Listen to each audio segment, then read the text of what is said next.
ದೇವರ ನಾಮಕ್ಕೆ ಆಗಲಿ. ದಿನ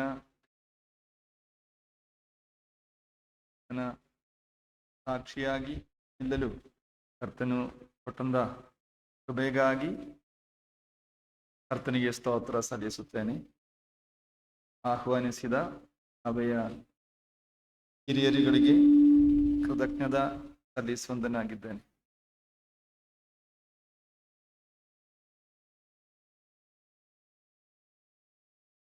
ನೇರವಾಗಿ ವಾಕ್ಯಕ್ಕೆ ಹೋಗೋಣ.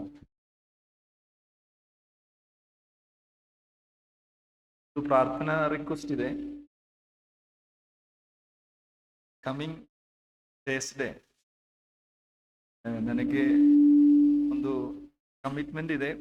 ನವಿ ಮುಂಬೈಯಲ್ಲಿ ಫ್ರೈಡೇ, ಸ್ಯಾಟರ್ಡೆ, ಸಂಡೇ 3 ದಿನ ಅಲ್ಲಿ ವಾಕ್ಯ ಕೊಡಬೇಕು. ಅದಕ್ಕಾಗಿ ಪ್ರಾರ್ಥನೆ ಮಾಡಿರಿ.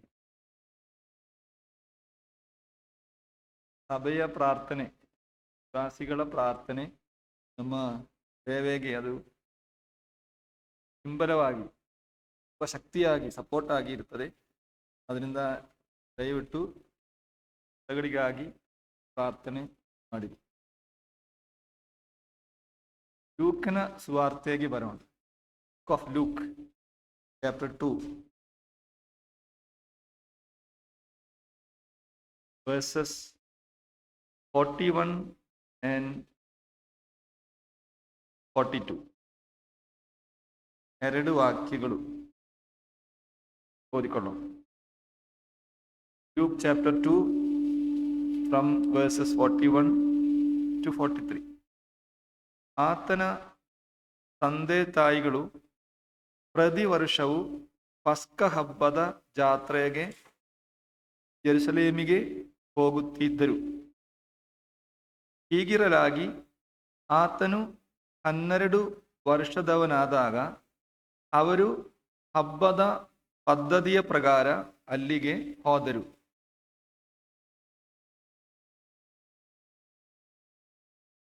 ಈ ವಾಕ್ಯಗಳು ಕರ್ತನು ನಮಗೆ ಆಶೀರ್ವದಿಸಿ ದಯಪಾಲಿಸಲಿ. ಅದಕ್ಕಾಗಿ ಕರ್ತನ ನೀತಿಯಲ್ಲಿ, ಕೃಪೆಯಲ್ಲಿ, ಜ್ಞಾನದಲ್ಲಿ ನಾನು ಆಶ್ರಯಿಸುತ್ತೇನೆ. ಇದು ನಮಗೆ ಪರಿಚಿತವಾದ ಒಂದು ವೇದಾಂಶ. ಆದರೆ ಈ ವಾಕ್ಯಗಳಲ್ಲಿ ಅಡಕವಾಗಿರುವ ಆತ್ಮೀಕ ಚಿಂತಗಳು ನಿಮ್ಮ ಸಂಗಡ ಶೇರ್ ಮಾಡಬೇಕೆಂದು ನಾನು ಇಷ್ಟಪಡುತ್ತಾ ಇದ್ದೇನೆ. ಆತನ ತಂದೆ ತಾಯಿಗಳು, ಯೇಸುಕರ್ತನ ತಂದೆ ತಾಯಿಗಳು, ತಾಯಿ ಮರಿಯಳು, ಯಾವ ಸಂದೇಹವೂ ಇಲ್ಲ. ತಂದೆ ಎಂಬುದಾಗಿ ಯೋಸೇಫನನ್ನು ಕರೆಯಬಹುದಾ?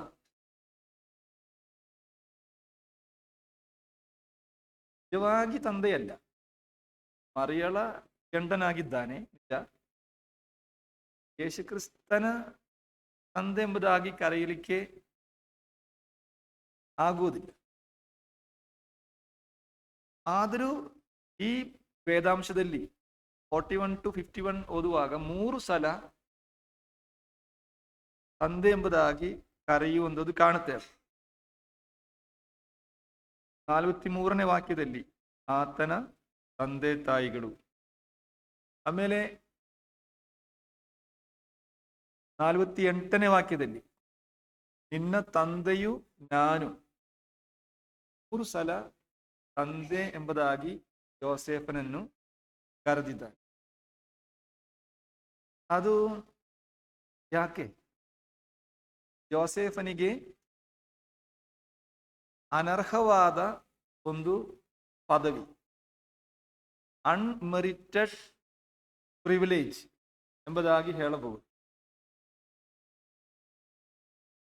ಇದೇ ರೀತಿಯಾಗಿ ನಮಗೂ ದೇವರು ಅನೇಕ ಪದವಿಗಳು, ಸ್ಥಾನಮಾನಗಳು ಅನರ್ಹವಾಗಿರುವಂಥದ್ದು ನೀಡಿದ್ದಾನೆ.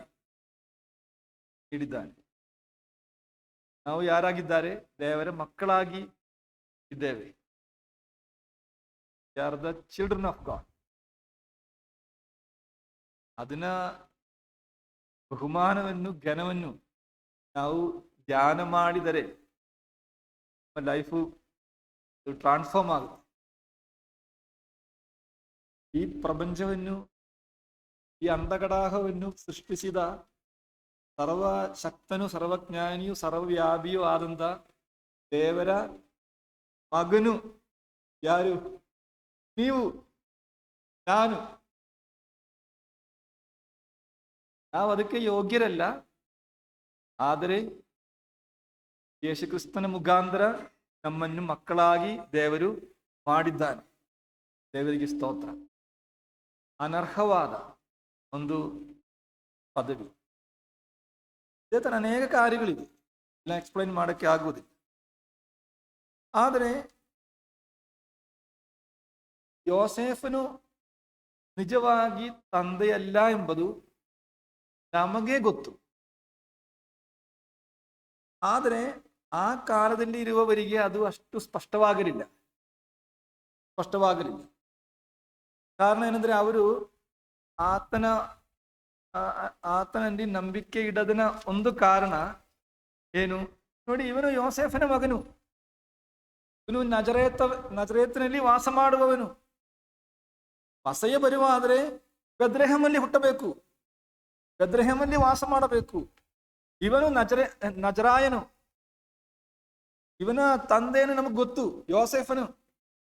ಆದ್ರಿಂದ ಅನೇಕ ಜನರು ಆತನಲ್ಲಿ ನಂಬಿಕೆ ಇಡಲು ಸಂಶಯಪಟ್ಟರು.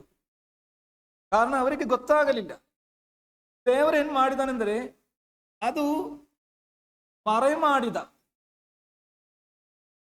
ದೇವರು ಅದನ್ನು ಮುಚ್ಚಿ ಇಟ್ಟನು, ಈ ಸತ್ಯಾಂಶವನ್ನು. ಯಾಕೆ ಮುಚ್ಚಿಟ್ಟ ಗೊತ್ತಿಲ್ಲ. ದೇವರಿಗೆ ಸರ್ವಜ್ಞಾನದಲ್ಲಿ ದೇವರು ಮಾಡಿದ ಕಾರ್ಯ. ಆದರೆ ನಿಜವಾಗಿ ನಂಬಿದವರಿಗೆ ದೇವರು ಇದು ಪ್ರಕಟಪಡಿಸಿದ್ದಾನೆ. ಕರ್ತನ ಒಂದು ಕಾರ್ಯವದು. ನಾವು ಮತ್ತಾಯ 11ನೇ ಅಧ್ಯಾಯದಲ್ಲಿ ಈ ರೀತಿಯಾಗಿ ನಾವು ಕಾಣುತ್ತೇವೆ. 11ನೇ ಅಧ್ಯಾಯ ಅದನ್ನ 25ನೇ ವಾಕ್ಯ.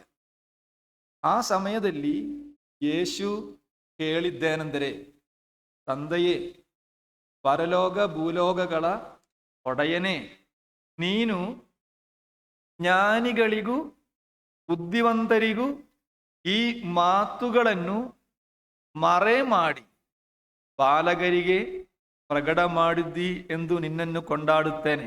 ಹೌದು ತಂದೆಯೇ, ಹೀಗೆ ಮಾಡುವುದೇ ಒಳ್ಳೆಯದೆಂದು ನಿನ್ನ ದೃಷ್ಟಿಗೆ ತೋರಿದ್ದರಿಂದ ನಿನ್ನನ್ನು ಕೊಂಡಾಡುತ್ತೇನೆ. ಜ್ಞಾನಿಗಳಿಗೂ ಬುದ್ಧಿವಂತರಿಗೂ ದೇವರು ತನ್ನ ಕಾರ್ಯಗಳನ್ನು ಮರೆ ಮಾಡಿದ. ಆಮೇಲೆ ಬಾಲಕರಿಗೆ, ಜ್ಞಾನವಿಲ್ಲದವರಿಗೆ, ಬುದ್ಧಿ ಇಲ್ಲದವರಿಗೆ ದೇವರು ಅದು ತಿಳಿಯಪಡಿಸಿದ್ದಾನೆ.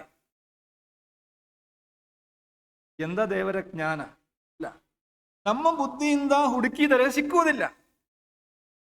ನಮ್ಮ ಜ್ಞಾನದಲ್ಲಿ ನಾವು ಇವಾಲ್ಯುವೇಟ್ ಮಾಡಿದರೆ ಅದು ಸಿಕ್ಕುವುದಿಲ್ಲ. ಆದರೆ ದೇವರಲ್ಲಿ ಬಂದು ಕರ್ತನಲ್ಲಿ ಆಶ್ರಯಿಸುವ ಕರ್ತನಿದು ಹಿ ಇಲ್ಯುಮಿನೇಟ್ಸ್, ಹಿ ರಿವೀಲ್ಸ್ ಹಿಸ್ ಮಿಸ್ಟರೀಸ್. ಯಾರಿಗೆ? ಸಾಧು ಜನರಿಗೆ. ಸ್ವಂತ ಶಕ್ತಿಯಿಂದ, ಸ್ವಂತ ಬುದ್ಧಿಯಿಂದ, ಸ್ವಂತ ಜ್ಞಾನದಿಂದ ಯಾರಿಗೂ ರಕ್ಷಣೆ ಹೊಂದಲು ಆಗುವುದಿಲ್ಲ. ಆ ಒಂದು ಸತ್ಯಾಂಶವನ್ನು ಈ ಕಾರ್ಯದಲ್ಲಿ ನಾವು ಕಾಣುತ್ತೇವೆ. ಓಕೆ, ತಿರುಗಿ ಬರೋಣ. 41ನೇ ವಾಕ್ಯ. ಆತನ ತಂದೆ ತಾಯಿಗಳು ಪ್ರತಿ ವರ್ಷವೂ ಪಸ್ಕ ಹಬ್ಬದ ಜಾತ್ರೆಗೆ ಯೆರೂಸಲೇಮಿಗೆ ಹೋಗುತ್ತಿದ್ದರು. ಇವರು ಎಲ್ಲಿ ವಾಸ ಮಾಡುತ್ತಾ ಇದ್ರು? ತಂದೆ ತಾಯಿಗಳು ನಮಗೆ ಗೊತ್ತು. ಅವರು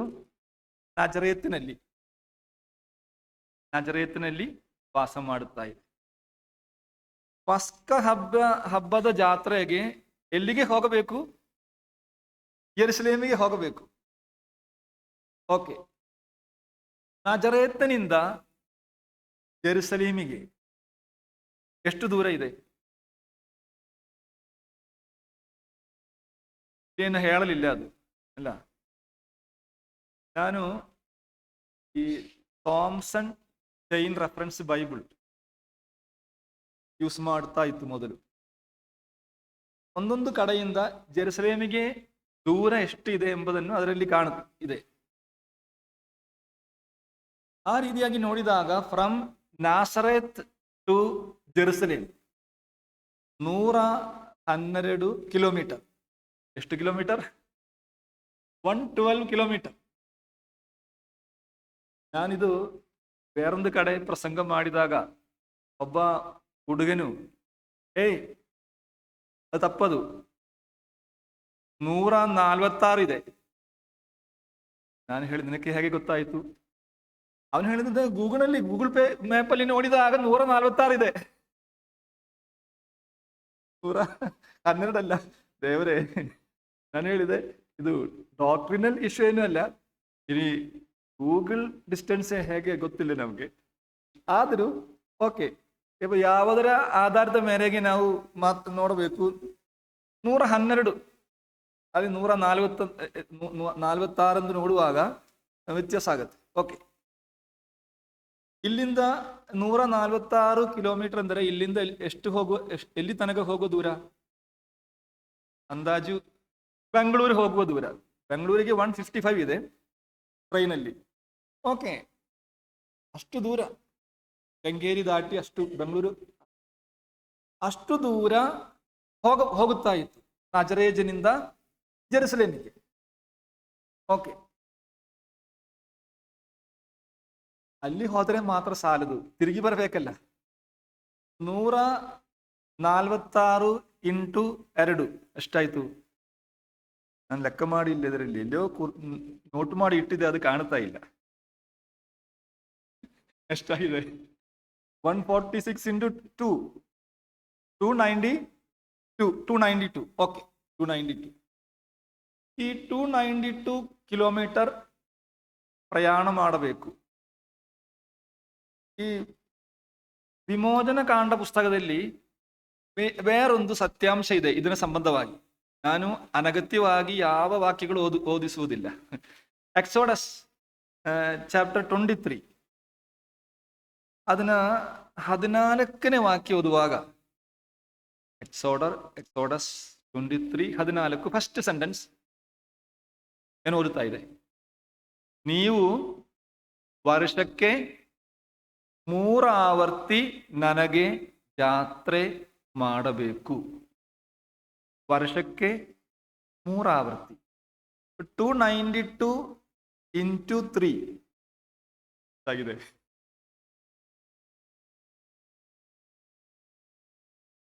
876 ಕಿಲೋಮೀಟರ್ ಒಂದು ವರ್ಷ ಪ್ರಯಾಣ ಮಾಡಬೇಕು. ಯಾತಕ್ಕಾಗಿ? ಹಬ್ಬಗಳು, ದೇವರು ನೇಮಿಸಿರುವ ಹಬ್ಬಗಳು ಆಚರಿಸಲಿಕ್ಕೆ. ನಮ್ಮ ಭಾಷೆಯಲ್ಲಿ ಹೇಳಿದರೆ ಆತ್ಮೀಗ ಅನ್ಯೋನ್ಯತೆಯನ್ನು, ಊಟಗಳನ್ನು ಅಟೆಂಡ್ ಮಾಡಲಿಕ್ಕೆ ಅವರು ಸಂಚರಿಸಬೇಕು. ಇಷ್ಟು ದೂರ 876 ಕಿಲೋಮೀಟರ್ ಪ್ರತಿ ವರ್ಷ ಅವರು ಹೋಗಬೇಕು. ದೇವರು ಕರುಣಾಮಯನಾಗಿರುವುದರಿಂದ 23ನೇ ಅಧ್ಯಾಯ ಓದಿದ ಅದೇ ಅಧ್ಯಾಯ ಅದನ್ನ 17ನೇ ವಾಕ್ಯ ನೋಡಿ, verse 17.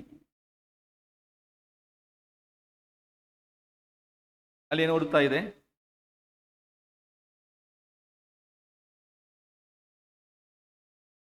ಸಾಕು.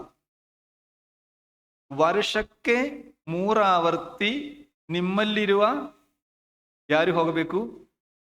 ಗಂಡಸರೆಲ್ಲರೂ ಕರ್ತನಾದ ಯೆಹೋವನ ಸನ್ನಿಧಿಗೆ ಬರಬೇಕು. ಗಂಡಸರಿಗೆ ಅದು ಮಸ್ಟ್, ನಿರ್ಬಂಧ, ಹೋಗಲೇಬೇಕು, ತಪ್ಪಿಸಿಕೊಳ್ಳಬಾರದು, ದೇವರ ಆಜ್ಞೆ, ಹೋಗಲೇಬೇಕು. ಆದರೆ ಹೆಂಗಸರಿಗೆ ಅದು ಆಪ್ಷನಲ್. ಆಪ್ಷನ್ ಎಂದರೆ ಕನ್ನಡದಲ್ಲಿ ಐಚ್ಛಿಕ, ಕರೆಕ್ಟ್ ಅಲ್ಲ? ಐಚ್ಛಿಕ, ಇಷ್ಟ ಇದ್ದರೆ ಹೋಗಬಹುದು, ಇಲ್ಲ ಆದರೆ ಬೇಡ. ಅವರಿಗೆ ಆ ಒತ್ತಾಯವಿಲ್ಲ, ಬಲವಂತವಾಗಿ ಹೋಗಬೇಕೆಂದ ಆಜ್ಞೆ ಇಲ್ಲ. ಗಂಡಸರಿಗೆ ನಿರ್ಬಂಧವಾಗಿ ಹೋಗಬೇಕು. They must go, they must attend the Passover 3 times they must attend before the Lord. Okay, ತಿರುಗಿ ಬರೋಣ, ಲೂಕನ ಅಧ್ಯಾಯಕ್ಕೆ ಬರೋಣ. ಇಲ್ಲಿ ಯಾರು ಹೋಗುತ್ತಾ ಇದೆ? ತಂದೆ ತಾಯಿಗಳು. ಓಕೆ, ಈ ಕುಟುಂಬ ನಾವು ಸ್ಟಡಿ ಮಾಡುವಾಗ ಇವರು ಧನವಂತರ ಅಥವಾ ಬಡವರ? ಬಡವರು. ಕಾರಣ ಅದು ಎಕ್ಸ್ಪ್ಲೈನ್ ಮಾಡಕ್ಕೆ ಇಲ್ಲ. ಅವರು ಅರ್ಪಿಸಿದ ಯಜ್ಞವನ್ನು ನೋಡುವಾಗ ಕುರಿಮರಿಯನ್ನು ಅವರು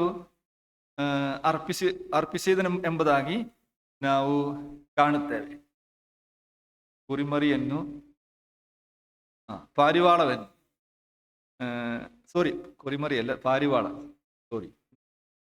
ಅಲ್ಲಿ ಅದರಿಂದ ಅದು 2ನೇ ಅಧ್ಯಾಯ 24ನೇ ವಾಕ್ಯ, 24ನೇ ವಾಕ್ಯದಲ್ಲಿ ಕರ್ತನ ಧರ್ಮಶಾಸ್ತ್ರದಲ್ಲಿ ಹೇಳಿರುವಂತೆ 1 ಜೋಡಿ ಬೆಳವಕ್ಕಿಯನ್ನಾಗಲಿ 2 ಪಾರಿವಾಳ ಮರಿಗಳನ್ನಾಗಲಿ ಬಲಿ ಕೊಡಬೇಕಾಗಿತ್ತು. ಆಡು ಕುರಿಯೆಲ್ಲ ಕೊಡಬಹುದಾಗಿತ್ತು. ಅದಕ್ಕೆ ಶಕ್ತಿ ಇಲ್ಲದವರು, ಆರ್ಥಿಕ ಶಕ್ತಿ ಇಲ್ಲದವರು ಅರ್ಪಿಸಬೇಕಾದ ಯಜ್ಞವನ್ನೇ ಈ ಕುಟುಂಬದವರು ಅರ್ಪಿಸಿದರು. ಅದನ್ನು ಅದು ಸೂಚಿಸುವಂಥದ್ದು ಇವರು ಪುವರ್ ಫ್ಯಾಮಿಲಿ, ಬಡ ಕುಟುಂಬ ಆಗಿದೆ.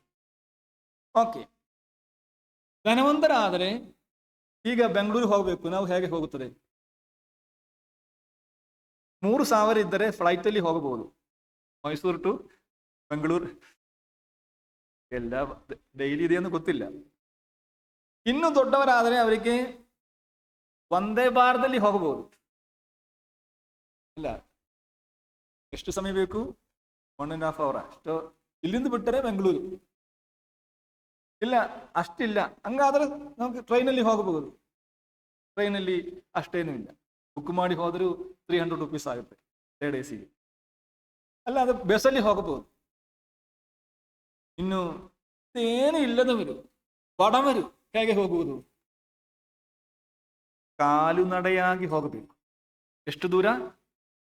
146 ಕಿಲೋಮೀಟರ್ ನಡ್ಕೊಂಡು ಹೋಗುವುದಾದ್ರೆ. ಇವರು ನಡ್ಕೊಂಡು ಹೋಗುವವರು, ಬಡ ಕುಟುಂಬ. 146 ಕಿಲೋಮೀಟರ್ ಹೋಗುವಾಗ ಒಂದೇ ದಿನದಲ್ಲಿ ತಲುಪುವುದಿಲ್ಲ. 3 ದಿನ 4 ದಿನ ಬೇಕು.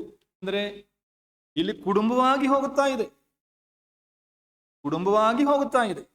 ಮಾರಿಯಳು ಇದ್ದಾರೆ. ಯೇಸು 12 ವಯಸ್ಸು. ಯೇಸು ಹುಟ್ಟಿದ ನಂತರ ಯೋಸೇಫನಿಗೆ ಮರಿಯಳಲ್ಲಿ ಮಕ್ಕಳು ಹುಟ್ಟಿದೆ ಎಂಬುದಾಗಿ ನಾವು ಕಾಣುತ್ತೇವೆ. ಮತ್ತಾಯ 13ನೇ ಅಧ್ಯಾಯದಲ್ಲಿಯೂ ಮಾರ್ಕ 6ನೇ ಅಧ್ಯಾಯದಲ್ಲಿಯೂ ಎಷ್ಟು ಮಕ್ಕಳು ಇದ್ದರು? ಮಾರ್ಕ 6ನೇ ಅಧ್ಯಾಯಕ್ಕೆ ಬರೋಣ. ಮಾರ್ಕ್ ಗಾಸ್ಪೆಲ್ ಚಾಪ್ಟರ್ 6 ಅಲ್ಲಿ 3ನೇ ವಾಕ್ಯ ಓದುವಾಗ, ಕರ್ತನು ಪ್ರಸಂಗ ಮಾಡಕ್ಕೆ ತೊಡಗಿದಾಗ ಅವರು ಆಶ್ಚರ್ಯಗೊಂಡರು. ಅವರು ಹೇಳಿದ ಮಾತು, ಇವನು ಆ ಬಡಗಿ ಅಲ್ಲವೇ? ಇವನು ಮರಿಯಳ ಮಗನಲ್ಲವೇ? ಯಾಕೋಬ, ಯೋಸೆ, ಯೂದ, ಸೀಮೋನ ಇವರ ಅಣ್ಣನಲ್ಲವೇ? ಇವನ ತಂಗಿಯರು ಇಲ್ಲಿ ನಮ್ಮಲ್ಲಿ ಇದ್ದಾರಲ್ಲವೇ? ಎಷ್ಟು ತಮ್ಮಂದಿರಿದ್ದರು? 4 ತಮ್ಮಂದಿರು. ತಂಗಿಯರು ಲೆಕ್ಕ ಹೇಳಲಿಲ್ಲ, ಬಹುವಚನದಲ್ಲಿ ಹೇಳಿರುವುದರಿಂದ ಕನಿಷ್ಠ ಪಕ್ಷ 2. ಅವನು ಯೇಸು ಕರ್ತನಿಗೆ 12 ವಯಸ್ಸಾಗಿದ್ರೆ ಕೆಳಗಡೆ ಎಷ್ಟು ಮಂದಿ ಕಾಣಬಹುದು? ಮಿನಿಮಮ್ ಹೇಳಿದ್ರೆ ಸಾಕು, 2 ಅಲ್ಲೇ 3 ഉണ്ടാಗಬೇಕು. ಅವರನ್ನು ನೋಡಬೇಕಂದ ಜವಾಬ್ದಾರಿ ಇರುವುದರಿಂದ ಮರಿಯಳಿಗೆ ಯೇಸುವಿನ ವಿಷಯದಲ್ಲಿ ಗಮನ ಕೊಡಲಿಕ್ಕೆ ಆಗಲಿಲ್ಲ. ಕುಟುಂಬವಾಗಿ ಹೋಗುತ್ತಾ ಇದೆ. ಓಕೆ, ಕಾಲುನಡೆಯಾಗಿ ಹೋಗುತ್ತಾ ಇತ್ತು. ಅವರು ಹೋಗುತ್ತಾರೆ. ಇನ್ನು ಆ ರೀತಿಯಾಗಿ ಹೋಗುವುದಾದ್ರೆ ನಾವಾದ್ರೆ ಏನು ಹೇಳ್ತದೆ? ಮರಿಯಳೆ, ನೀನು ಬರಬೇಡ, 3-4 ದಿನಗಳು ನಡೆಯಬೇಕು. ಮಳೆಯಾದರೆ ಮಳೆ, ಬಿಸಿಲಾದರೆ ಬಿಸಿಲು, ಹೋಗುವ ದಾರಿಯಲ್ಲಿ ಗುಡಿಸಲು ಕಟ್ಟಿ ಅಲ್ಲಾದ್ರೆ ಛತ್ರದಲ್ಲಿ ವಾಸ ಮಾಡಬೇಕು. ಈ ಮಕ್ಕಳೆಲ್ಲ ಇದ್ದಾರೆ, ಅದರಿಂದ ನೀನು ಬರಬೇಡಿ, ನಾನು ಹೋಗಿ ಬರ್ತೀನಿ, ನಿನಗೆ ಇದು ಆಪ್ಷನಲ್ ಅಲ್ವಾ, ಆದ್ರೆ ನೀವು ಬರಬೇಡ ಎಂಬುದಾಗಿ ಹೇಳಲಿಕ್ಕೆ ಸಾಧ್ಯತೆ ಉಂಟು. ಆದ್ರೆ ಮರಿಯಳು ಏನು ಹೇಳಿರಬಹುದು? ಇಲ್ಲ, ನಾನು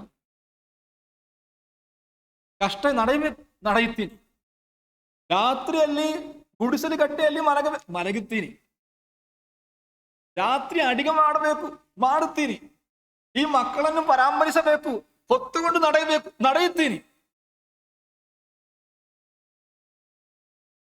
ಈ ಸ್ವಭಾವಕ್ಕೆ ಒಂದೇ ವಾಚಕದಲ್ಲಿ ಏನ್ ಹೇಳಬಹುದು? ವಾಚಕದಲ್ಲಿ ಏನ್ ಹೇಳಬಹುದು? Sacrificial commitment. ಆಗುತ್ತಾ? ಅಂದ್ರೆ ಪೂರ್ವಕವಾದ ಸಮರ್ಪಣೆ, ಸ್ಯಾಕ್ರಿಫಿಷಿಯಲ್ ಕಮಿಟ್ಮೆಂಟ್. ಯಾರಿಗಿತ್ತು? ಮರಿಯಳಿಗೆ. 876 ಕಿಲೋಮೀಟರ್ ಒಂದು ವರ್ಷ ನಡ್ಕೊಂಡು ಹೋಗುತ್ತಾ ಇತ್ತು. ಕರ್ತನ ಕೂಟಗಳಲ್ಲಿ ಅಟೆಂಡ್ ಮಾಡಲಿಕ್ಕೆ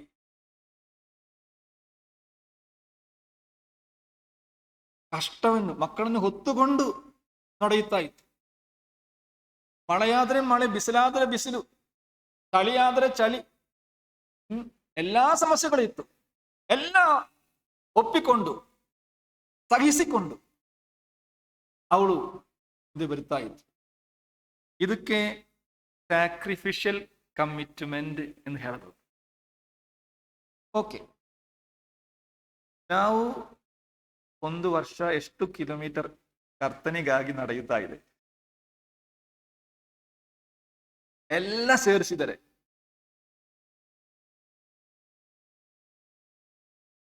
100 ಕಿಲೋಮೀಟರ್ ನಡೀತಾ ಇದೆಯಾ 1 ವರ್ಷ? ಮನೆಯಿಂದ ಕಾರಿಗೆ, ಮನೆಯಿಂದ ಬೈಕಿಗೆ ಇಲ್ಲ ನಡೆಯುವುದು. ಆಮೇಲೆ ಪಾರ್ಕ್ ಮಾಡಿ ಹೋಳಿಗೆ ಎಲ್ಲ ಸೇರಿದರೆ 1 ವರ್ಷ ನಡೆದ ಆ ವಾಕಿಂಗ್ ಅದು ಅಳತೆ ಮಾಡಿದರೆ ಎಷ್ಟು ಕಿಲೋಮೀಟರ್ ಇದೆ? 10 ಕಿಲೋಮೀಟರ್ ಇದೆಯಾ? ಈಗೇನಾಯ್ತು? ನಡೆಯೋದಿರೋದ್ರಿಂದ ಶುಗರ್, ಪ್ರೆಷರ್, ಕೊಲೆಸ್ಟ್ರಾಲ್. ಈಗ ಡಾಕ್ಟರ್ ಹೇಳ್ತಾ ಇದೆ, ನನ್ನ ಹತ್ರ ಡಾಕ್ಟರ್ ಕೇಳಿದೆ, 3000 ಸ್ಟೆಪ್ಸ್ ಒಂದು ದಿನ ನಡೆಯಬೇಕು. ನಡೆಯುತ್ತಾ ಇಲ್ಲ, ಈಗ ಸಮಯ ಇಲ್ಲ. 3000 steps you have to walk daily. ಅವರು ನಡೆಯುತ್ತಾ ಇದ್ರು, ಅದರಿಂದ ಅವರಿಗೆ ಏನು ಸಮಸ್ಯೆ ಇರಲಿಲ್ಲ. ನಾವು ಬೇಕಾದಷ್ಟು ಕರ್ತನಿಗಾಗಿ ನಡೆಯುತ್ತಾ ಇದ್ದ, ಅಂದ್ರೆ ತ್ಯಾಗವನ್ನು ಅನುಭವಿಸುತ್ತಾ ಇದ್ದ. ಓಕೆ, ನಮ್ಮ ಕರ್ತನು ಈ ಭೂಲೋಕದಲ್ಲಿ ಹುಟ್ಟುವ ಸಮಯದಲ್ಲಿ ಎಲ್ಲಿ ಬೇಕಾದ್ರೆ ಹುಟ್ಟಬಹುದಾಗಿತ್ತು ಅಲ್ವಾ? ನಮಗೆ ಯಾವ ಆಪ್ಷನ್ ಸಿಕ್ಕಲಿಲ್ಲ ಇದೆಯಾ? ನಮಗೆ ಸಿಕ್ಕಿದ್ರೆ ನಾವೆಲ್ಲಿ ಹುಟ್ಟಲಿಕ್ಕೆ ಇಷ್ಟಪಡುತ್ತದೆ? ಈಗಲನ್ನೇ ಬ್ರದರ್ OLTS ಪಾಸ್ ಆಗುತ್ತಾ ಇಲ್ಲ, ಆಸ್ಟ್ರೇಲಿಯಾ ಹೋಗಬೇಕು, IELTS ಆಗುತ್ತಾ ಇಲ್ಲ, ನಮಗೆ ಕಷ್ಟ, ನಾವು ಇಲ್ಲಿ ಇರಕ್ಕೆ ಇಷ್ಟ ಇಲ್ಲ. ನಮಗೆ ಆಪ್ಷನ್ ಇದ್ದರೆ ನಾವು ಎಲ್ಲಿ ಹುಟ್ಟಬಹುದಾಗಿತ್ತು, ಹುಟ್ಟುತ್ತಿತ್ತು. ನಾವು ಆಸ್ಟ್ರೇಲಿಯಾದಲ್ಲಿ, UK-ಯಲ್ಲಿ, ಅಮೇರಿಕದಲ್ಲಿ ನಾವು ಹುಟ್ಟಬಹುದಾಗಿತ್ತು. ನಮಗೆ ಆಪ್ಷನ್ ಕೊಟ್ಟಿಲ್ಲ ದೇವರು, ಇಲ್ಲೇ ಹುಟ್ಟಿದು. ಕರ್ತನಿಗೆ ಆಪ್ಷನ್ ಇತ್ತು, ಎಲ್ಲಿ ಬೇಕಾದ್ರೂ ಹುಟ್ಟಬಹುದಾಗಿತ್ತು. ಆದರೆ ಕರ್ತನು ಆರಿಸಿಕೊಂಡಂತ ಕುಟುಂಬ ಈ ಕುಟುಂಬ, ಮರಿಯಳ ಕುಟುಂಬ.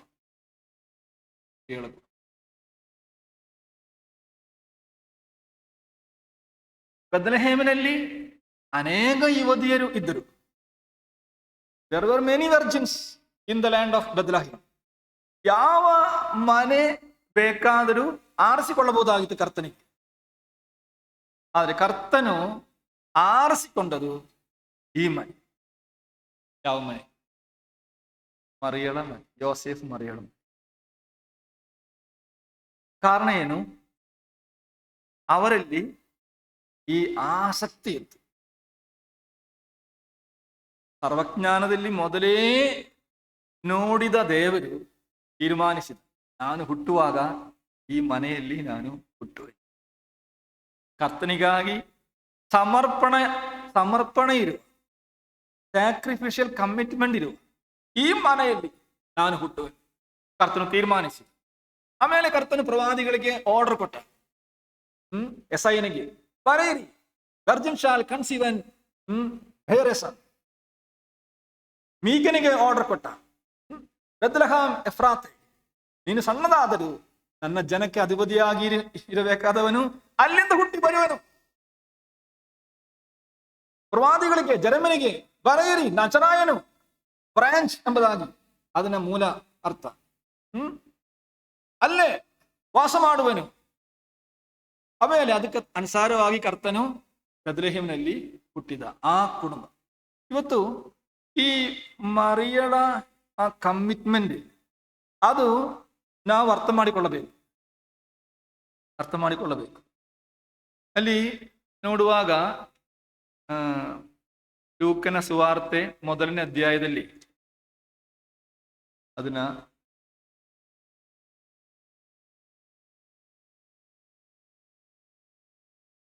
28ನೇ ವಾಕ್ಯದಲ್ಲಿ ಗಬ್ರಿಯೇಲನೆಂಬ ದೂತನು ಮರಿಯಳಿಗೆ ಕಾಣಿಸಿಕೊಂಡು, 28ನೇ ವಾಕ್ಯ, ದೇವರ ದಯೆ ಹೊಂದಿದವಳೆ, ನಿನಗೆ ಶುಭವಾಗಲಿ, ಕರ್ತನು ನಿನ್ನ ಸಂಗಡ ಇದ್ದಾನೆ. ಆಮೇಲೆ 31ನೇ ವಾಕ್ಯ, ನೀನು ಗರ್ಭಿಣಿಯಾಗಿ ಒಬ್ಬ ಮಗನನ್ನು ಹೆರುವಿ, ಆತನಿಗೆ ಯೇಸುವೆಂದು ಹೆಸರಿಡಬೇಕು, ಮಹಾಪುರುಷನಾಗಿ ಪರಾತ್ಪರನ ಕುಮಾರನೆನಿಸಿಕೊಳ್ಳುವನು. ಈ ಎಲ್ಲಾ ಕಾರ್ಯಗಳು ಹೇಳಿದ. 38ನೇ ವಾಕ್ಯ,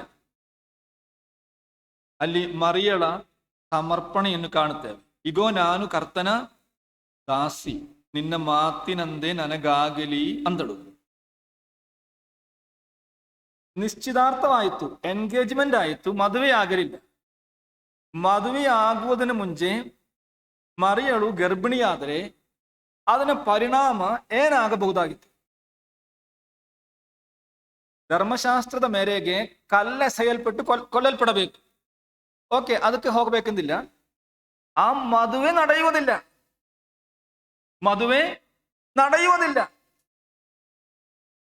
ಹಂಗಾದ್ರೆ ಈ ಮರಿಯಳು ತಕ್ಕೊಂಡಿರುವ ರಿಸ್ಕ್ ಎಂದರೆ ದೊಡ್ಡ ರಿಸ್ಕು.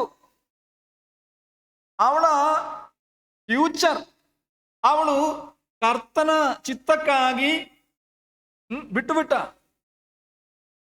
ಏನಾದ್ರೂ ಆಗಲಿ ದೇವರ ಚಿತ್ತವು ನೆರವೇರಬೇಕು. ನನ್ನ ಭವಿಷ್ಯಕ್ಕಿಂತಲೂ ದೇವರ ಚಿತ್ತವೇ ಮುಖ್ಯ. ಅದೇ ಸ್ಯಾಕ್ರಿಫಿಷಿಯಲ್ ಕಮಿಟ್ಮೆಂಟ್. ಆದರೆ ದೇವರು ಕರುಣಾಮಯನು. ಅವಳ ಭವಿಷ್ಯವನ್ನು, ಲೈಫನ್ನು ಕರ್ತನ ಚಿತ್ತಕ್ಕಾಗಿ ಸಂಪೂರ್ಣವಾಗಿ ಒಪ್ಪಿಸಿಕೊಟ್ಟದರಿಂದ ಅವಳಿಗೆ ಯಾವ ನಷ್ಟವೂ ಆಗಲಿಲ್ಲ. ಕಾರಣ ಕರ್ತನ ದೂತನು ಯೋಸೇಫನಿಗೆ ಕಾಣಿಸಿಕೊಂಡನು. ಮತ್ತಾಯನ ಸುವಾರ್ತೆ 1ನೇ ಅಧ್ಯಾಯಕ್ಕೆ ಬರುವಾಗ ನಾವು ನೋಡುವಂಥದ್ದು ಈ ವಿಷಯವನ್ನು ಯೋಸೇಫನಿಗೆ ತಿಳಿದು ಬಂದ. ಯಾವ ವಿಷಯ? ಮರಿಯಳು ಹೊಸರಾಗಿದ್ದಾಳೆ. ಮತ್ತಾಯ 1ನೇ ಅಧ್ಯಾಯ 19ನೇ ವಾಕ್ಯದಲ್ಲಿ ಆಕೆಯ ಗಂಡನಾದ ಯೋಸೇಫನು ಸಜ್ಜನನಾಗಿದ್ದು ಆಕೆಯನ್ನು ಬಯಲಿಗೆ ತರುವುದಕ್ಕೆ ಮನಸ್ಸಿಲ್ಲದೆ ಯಾರಿಗೂ ತಿಳಿಯದಂತೆ ಆಕೆಯನ್ನು ಬಿಟ್ಟು ಬಿಡಬೇಕೆಂದಿದ್ದನು. ಅವನು ಇದನ್ನು ಆಲೋಚಿಸುತ್ತಿರುವಾಗ, ಅಂದ್ರೆ ಸೀಕ್ರೆಟ್ಲಿ ಅವಳನ್ನು ಉಪೇಕ್ಷಿಸಲಿಕ್ಕೆ ಅವನು ಯೋಜನೆ ಮಾಡುತ್ತಾ ಇದ್ದನು. ಆ ಸಮಯದಲ್ಲಿ ಏನಾಯ್ತು? ಕರ್ತನ ದೂತನು ಅವನಿಗೆ ಕನಸಿನಲ್ಲಿ ಕಾಣಿಸಿಕೊಂಡು, ಎಲೈ ಯೋಸೇಫನೇ, ದಾವೀದನ ವಂಶದವನೇ, ನಿನ್ನ ಹೆಂಡತಿಯಾದ ಮರಿಯಳನ್ನು ಸೇರಿಸಿಕೊಳ್ಳುವುದಕ್ಕೆ ಅಂಚಬೇಡ, ಆಕೆಯ ಗರ್ಭವು ಪವಿತ್ರಾತ್ಮದಿಂದಲೇ ಆದದ್ದು. ಈ ಸತ್ಯಾಂಶವನ್ನು ಯೋಸೇಫನಿಗೆ ತಿಳಿಸಿಕೊಟ್ಟ. ಯಾರು? ಕರ್ತನು ದೂತನ ಮುಖಾಂತರ ಕನಸಿನಲ್ಲಿ. ನಾವು ಕರ್ತನ ನಾಮ ಘನಕ್ಕಾಗಿ, ಕರ್ತನ ಚಿತ್ತಕ್ಕಾಗಿ, ಕರ್ತನ ಚಿತ್ತ ಎಂಬುದಾಗಿ 100% ಮಂದಟ್ಟಾಗಿರುವ ವಿಷಯಕ್ಕಾಗಿ ನಮ್ಮ ಜೀವಿತವನ್ನೇ ಒಪ್ಪಿಸಿಕೊಟ್ಟರೆ ನಾವು ಭಯಪಡುವ ಯಾವ ಸಮಸ್ಯೆಯೂ ನಮಗೆ ಸಂಭವಿಸುವುದಿಲ್ಲ.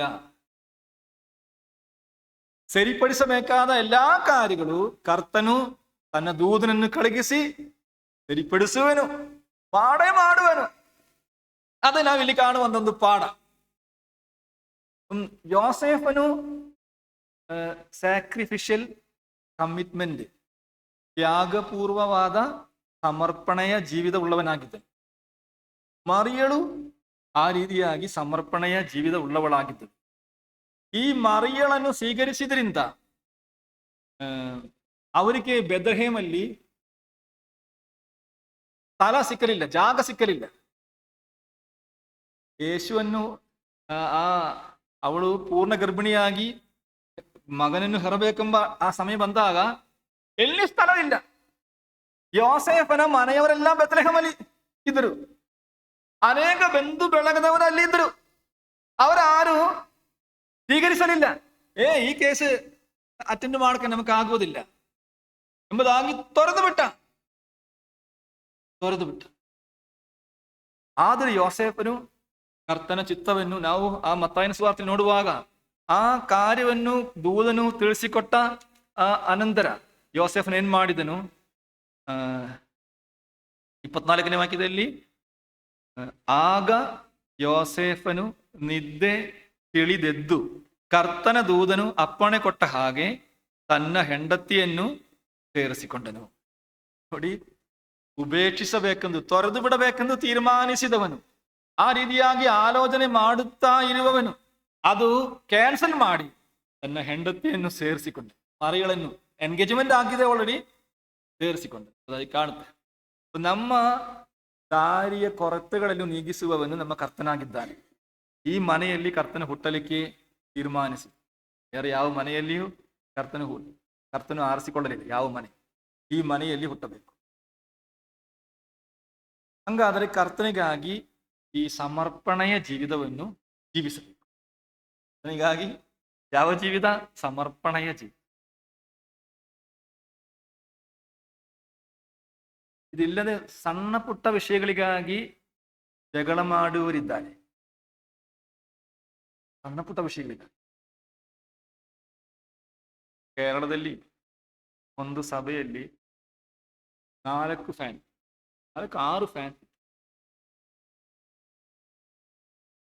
ಸೇವಕರು ಕೂರುವ ಸ್ಥಳದಲ್ಲಿ ಆ ಫ್ಯಾನ್ ವರ್ಕ್ ಆಗುತ್ತಾ ಇಲ್ಲ. ಸಭೆಯಲ್ಲಿ ದುಡ್ಡಿದೆ, ಅವರೇನ್ ಮಾಡಬೇಕು?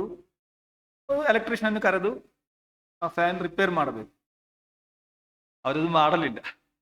ಅದಕ್ಕೆ ಬದಲಾಗಿ ಅವ್ರೇನ್ ಮಾಡಿದ, ಚೆನ್ನಾಗಿ ಇರುವಂತ ಫ್ಯಾನ್ ಅಲ್ಲಿಂದ ತೆಗೆದು ಇಲ್ಲಿ ಹಾಕಿ ಹಾಳಾದ ಫ್ಯಾನ್ ಅಲ್ಲಿ ಕೊಟ್ಟು ತಗೊಂಡಿಟ್ಟ. ಒಳ್ಳೇದಲ್ಲ? ಸಮಸ್ಯೆ ಆಯಿತು, ಸಭೆ ಬಿಟ್ಟು ಹೋಗಬೇಕಾಗಿತ್ತು ಅವರಿಗೆ. ಒಂದು ಸಣ್ಣ ವಿಷಯ. ಕೆಲವು ಸಭೆಗಳಲ್ಲಿ ಈ ಕ್ಲೋಕ್ ಇರ್ತದೆ, ಕ್ಲೋಕ್ ಅದು ಸ್ಟಾಪ್ ಆಗಿ 1-2 ತಿಂಗಳಾಯ್ತು, ಯಾರು ಅಟೆಂಡ್ ಮಾಡ್ತಾ ಇಲ್ಲ. ಯಾರು? ಎಷ್ಟು ಬೇಕು ಅದಕ್ಕೆ? 18 ರೂಪಾಯಿ ಕೊಟ್ಟರೆ ಸಾಕು, ಒಂದು ಬ್ಯಾಟ್ರಿ ತಕೊಂಡಿಟ್ರೆ ಅದು ಓಡುತ್ತದೆ. ಟೈಮ್ ಇಲ್ಲ, ಏನಿಲ್ಲ, ಟೈಮ್ ಇಲ್ಲ.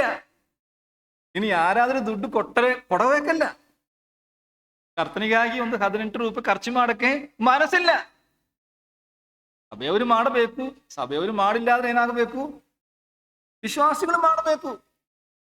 ಸ್ವಲ್ಪ ದುಡ್ಡು ಕರ್ತನಿಗಾಗಿ ಹೋಗಲಿ, ಅದು ಕಡಿಮೆ ಮಾಡಿ ನೀವು ಕಾಣಿಕಿಟ್ರೆ ಸಾಕು. ಅದು ಮಾಡಕ್ಕೆ ಇಲ್ಲ.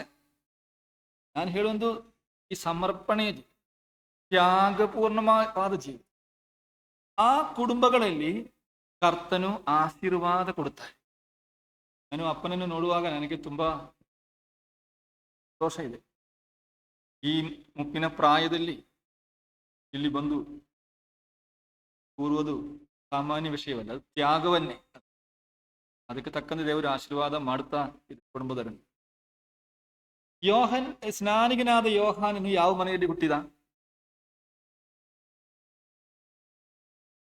ಸ್ನಾನಿಗನಾದ ಯೋಹಾನನು ಯಾವ ಮನೆಯಲ್ಲಿ ಹುಟ್ಟಿದ?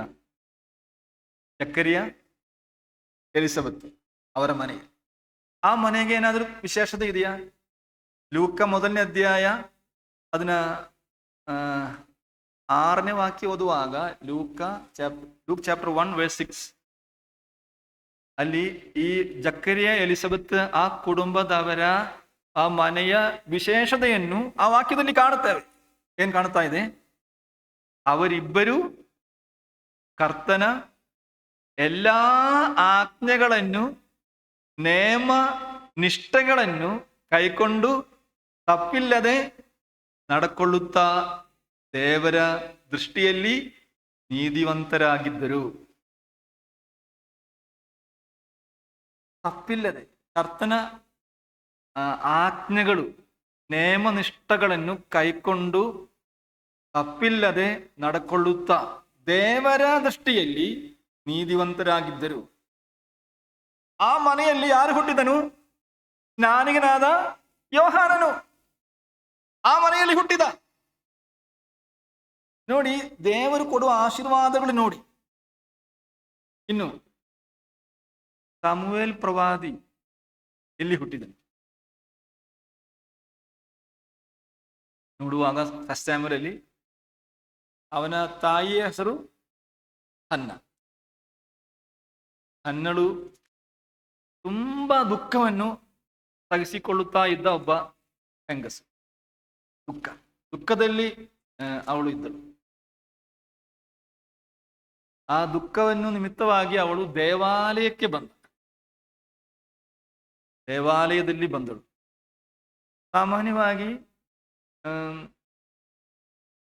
ಕಷ್ಟಗಳು ಬರುವಾಗ, ನಷ್ಟಗಳು ಬರುವಾಗ, ನಾವು ಪ್ರಾರ್ಥನೆ ಮಾಡಿದ್ದಕ್ಕೆ ತಕ್ಕಂತೆ ಉತ್ತರ ಸಿಕ್ಕದೆ ಬರುವಾಗ ಸಾಮಾನ್ಯವಾಗಿ ವಿಶ್ವಾಸಿಗಳು ಮಾಡುವುದೇನು? ಹೋಗೇನು ಪ್ರಯೋಜನ? ಸಭೆಗೆ ಬರುವುದಿಲ್ಲ. ನಮ್ಮ ಸಭೆಯಲ್ಲಿ ಒಬ್ಬರಿದ್ದರು. ಅವರು ಅವರ ಸಂಬಂಧಿಗರು, ಅಣ್ಣನ ಮಗನು ಅಜ್ಜನ ಹೆಸರಲ್ಲಿ ಮನೆ. ಅಜ್ಜನು ಸಾಯುವುದನ್ನ ಮುಂಚಿತವಾಗಿ ಅಜ್ಜನನ್ನು ಪಂಚಾಯತ್ ಆಫೀಸಿಗೆ ಎಲ್ಲೋ ಕರ್ಕೊಂಡೋಗಿ ಮನೆ ಅವನ ಹೆಸರಿಗೆ ಹಾಕಿ, ಮನೆ ಅಣ್ಣನ ಮಗನ ಹೆಸರಿಗೆ ಹಾಕಿದ ಅವನು. ಇದು ಗೊತ್ತಾಗಲಿಲ್ಲ. ಆಮೇಲೆ ಗೊತ್ತಾಯಿತು, ಅಯ್ಯೋ ಮನೆ ಅವರ ಹೆಸರಲ್ಲಿ ಹೋಗಿದೆ, ಅಪ್ಪನು ತೀರೋದು. ನಾನು ಹೇಳಿದ, ಬ್ರದರ್, ಜೇಮ್ಸ್ ಬ್ರದರ್, ನಾವು ಪ್ರಾರ್ಥನೆ ಮಾಡೋಣ. ಇಲ್ಲ, ಇനി ಪ್ರಾರ್ಥನೆ ಮಾಡಿ ಏನು ಪ್ರಯೋಜನ ಇಲ್ಲ. ಮನೆ ನನ್ನ ಹೆಸರಲ್ಲಿ ಬಂದರೆ ಮಾತ್ರ ನಾನು ಸಭೆಗೆ ಬರ್ತೀನಿ. ಅವ್ರಿಗೆ ದುಃಖ. ಪರವಾಗಿಲ್ಲ ಬ್ರದರ್, ನಾನು ಕೊಡ್ತೀನಿ. ಕೊಡಕ್ಕಾಗುತ್ತಾ? 30 ಲಕ್ಷ 40 ಲಕ್ಷ ಇರುವ ಒಂದು ಮನೆ ನಮಗೆ ಇನ್ನು ಸಹಾಯ ಮಾಡಕ್ಕೆ ಆಗೋದಾದ್ರೆ ನೋಡಬಹುದಾಗಿತ್ತು. ಆಗುವುದಿಲ್ಲ, ನಮ್ಮ ಕೈಯಲ್ಲಿ ನಿಲ್ಲುವುದಿಲ್ಲ. ಅವನು ಹೇಳಿದ, ಅದು ನಮ್ಮ ಹೆಸರಲ್ಲಿ ಬಂದರೆ ಮಾತ್ರ ನಾನು ಸಭೆಗೆ ಬರ್ತೀನಿ. ಏನ್ ಉತ್ತರ ಕೊಡಬಹುದು? ಅವನೇ ಕಷ್ಟ. ಅವನು ಆಸೆ ಮಾಡುವುದಲ್ಲ, ಅವರ ಕಷ್ಟ ಇದೆ. ಆದ್ರೆ ಈ ಹನ್ನಳಿಗೆ ಅವ್ರಿಗೆ ಮಕ್ಕಳಿರಲಿಲ್ಲ. ಅದು ಮಾತ್ರವಲ್ಲ, ಪ್ರತಿಯೋಗಿ ಅವಳನ್ನು ನೋಯಿಸುತ್ತಾ ಇದ್ದಳು. ಡೈಲಿ ಬೇಸಿಸ್ ಅಲ್ಲಿ ನೋವು ಅನುಭವಿಸುತ್ತಾ ಇತ್ತು. ಆದರೂ ಅವಳೇನ್ ಮಾಡಿದ? ದೇವಾಲಯಕ್ಕೆ ಬಂದಳು. ಶೀಲೋವಿನಲ್ಲಿ ದೇವಾಲಯಕ್ಕೆ ಬಂದು ಅಲ್ಲಿ ಹೇಗೆ ಪ್ರಾರ್ಥನೆ ಮಾಡಿದ 10ನೇ ವಾಕ್ಯ ಓದುವಾಗ, ಬಹು ದುಃಖದಿಂದ ಕಣ್ಣೀರು ಸುರಿಸುತ್ತಾ ಯೆಹೋವನನ್ನು ಕುರಿತು, ಸೇನಾಧೀಶ್ವರನಾದ ಯೆಹೋವನೇ, ನಿನ್ನ ದಾಸಿಯ ದುಃಖವನ್ನು ಪರಾಂಬರಿಸು, ನನ್ನನ್ನು ತಿರಸ್ಕರಿಸದೆ ಕನಿಗರಪಟ್ಟು ನನಗೊಬ್ಬ ಮಗನನ್ನು ಕೊಡಬೇಕು. ಅವನು ಜೀವದಿಂದಿರುವ ತನಕ ನಿನ್ನವನಾಗಿಯೇ ಇರುವ ಹಾಗೆ ನಿನಗೆ ಪ್ರತಿಷ್ಠಿಸಿ ಕೊಡುವೆನು.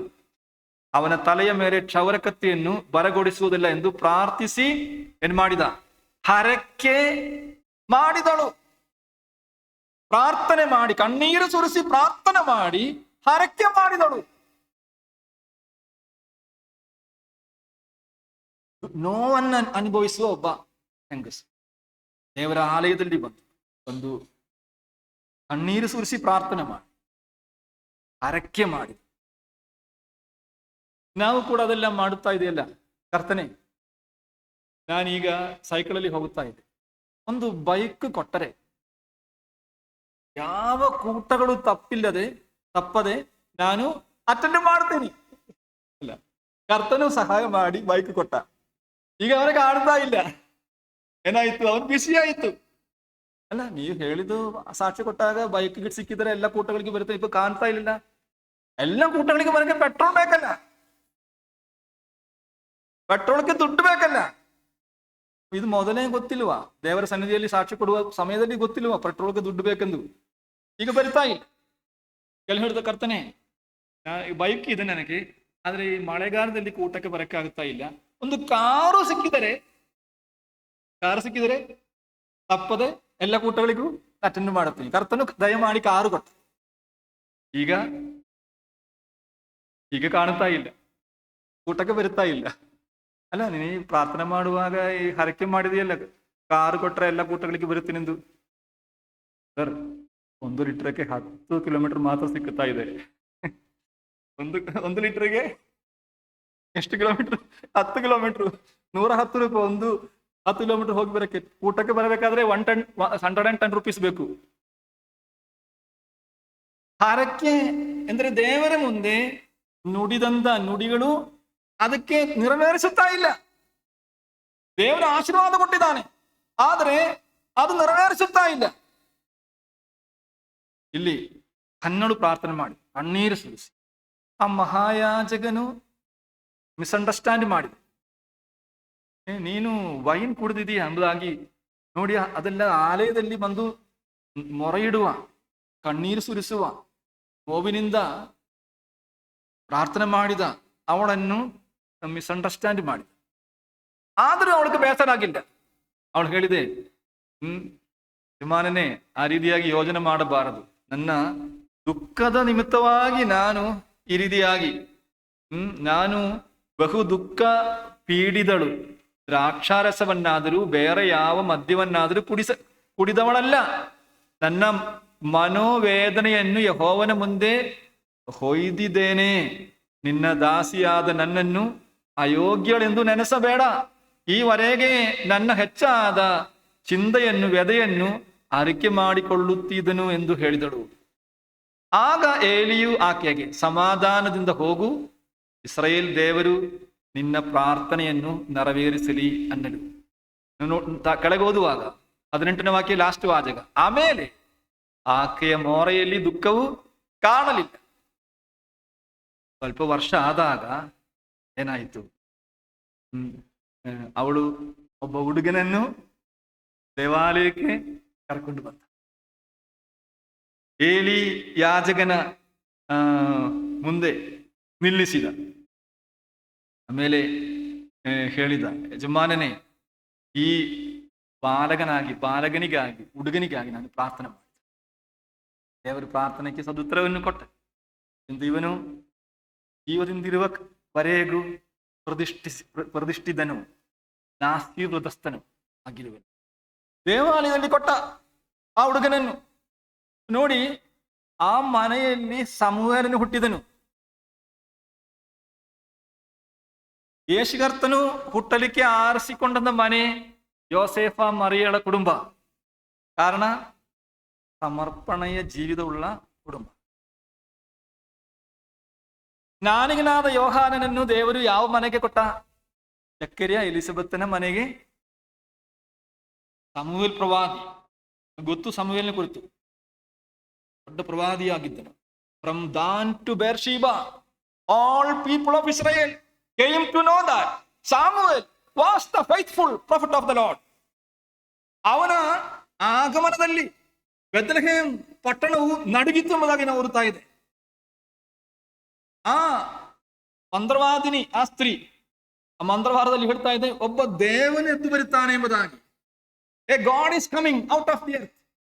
ಅವಳ ಆ ವಿಷಯದಲ್ಲಿ ನೋಡಿ, ಸಮುವೇಲನ ಕುರಿತು ಇದರಲ್ಲಿ ಕಣ್ಣೀರು ಸುರಿಸಿ ಪ್ರಾರ್ಥನೆ ಮಾಡಿ, ಹರಕೆ ಮಾಡಿ ಪ್ರಾರ್ಥನೆ ಮಾಡಿದ ತನ್ನಳ ಮನೆಯಲ್ಲಿ ಸಮುವೇಲನು ಹುಟ್ಟಿದ ಸಮಯ ಆಯಿತು. ಇದರಿಂದ ನಮಗೆ ಅಳವಡಿಸಿಕೊಳ್ಳಬೇಕಾದ ಪಾಠ ಏನು? ಕರ್ತನ ಕಾರ್ಯಗಳಲ್ಲಿ ಸಮರ್ಪಣೆಯ ಜೀವಿ, ಕರ್ತನಿಗಾಗಿ ಮರೆಯಳ ಭವಿಷ್ಯವನ್ನು ನೋಡಲಿಲ್ಲ. ಏನಾದರೂ ಆಗಲಿ, ತನ್ನ ಚಿತ್ತವು ನನ್ನಲ್ಲಿ ನೆರವೇರಲಿ. ಯೋಸೇಫನು ಚಿಂತೆಯಲ್ಲಿರುವಾಗ ದೂತನು ಕಾಣಿಸಿಕೊಂಡು, ಪರವಾಗಿಲ್ಲ, ಇದು ಪವಿತ್ರಾತ್ಮನಿಂದ ಆದದ್ದು, ತೊರೆಯಬೇಡ, ಉಪೇಕ್ಷಿಸಬೇಡ, ಸ್ವೀಕರಿಸಿ. ಅವನು ಸ್ವೀಕರಿಸಿದ. ಯಾರು ಅವನನ್ನು ಒಪ್ಪಿಕೊಳ್ಳಲಿಲ್ಲ, ಅಂಗೀಕರಿಸಲಿಲ್ಲ. ಆದರೂ ಇದು ಕರ್ತನ ಚಿತ್ತ ಎಂಬುದಾಗಿ ಮಂದಟ್ಟಾದಾಗ ಅಂಗೀಕರಿಸಿ ಹೇಗೆ ಸಮರ್ಪಣೆಯ ಜೀವಿತವುಳ್ಳವರಾಗಿ ಜೀವಿಸಲಿ. ಕರ್ತನು ನಮ್ಮೆಲ್ಲರನ್ನು ಸಹಾಯಿಸಲಿ. ನನ್ನ ಮಾತುಗಳು ಅದಕ್ಕೆ ಸಹಾಯಕವಾಗಲಿ. ಯೇಸು ಕರ್ತನ ಪರಿಶುದ್ಧ ನಾಮಕ್ಕೆ ಯಾವಾಗಲೂ ಮಹಿಮೆಯುಂಟಾಗಲಿ. ಆಮೆನ್.